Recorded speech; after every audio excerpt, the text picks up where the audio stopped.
اپنے رب کو مت بتاؤ کہ تمہاری مشکل کتنی بڑی ہے، اپنی مشکل کو بتاؤ کہ تمہارا رب کتنا بڑا ہے۔ حوصلہ اور یقین ہو تو زندگی کہیں سے بھی شروع ہو سکتی ہے۔ میرا نصیب میرے رب نے لکھا ہے، یہ غلط ہو ہی نہیں سکتا۔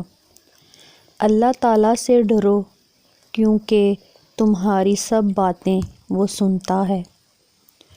تکلیف میں سجدہ کرنا اور پھر تکلیف کو دنیا والوں سے چھپانا اللہ والوں کی صفت ہے۔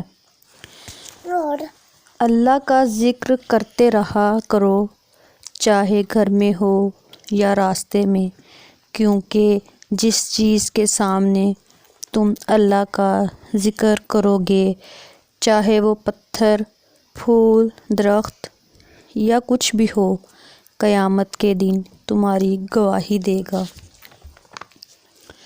اگر لوگ تم سے متاثر ہو رہے ہیں تو تکبر نہ کرو، شکر ادا کرو اپنے رب کا، جس نے تمہارے عیب چھپا کر تمہیں لوگوں میں معزز بنا رکھا ہے۔ جس کی امیدیں اللہ کے ساتھ ہوں گی وہ ناکام نہیں ہوتا، ناکام وہ ہوتا ہے جس کی امیدیں دنیا والوں کے ساتھ وابستہ ہوں۔ کبھی نا امید مت ہونا، اللہ اپنے بندوں کو مصیبتوں سے آزماتا ہے، لیکن ہر مشکل کے ساتھ اس کا حل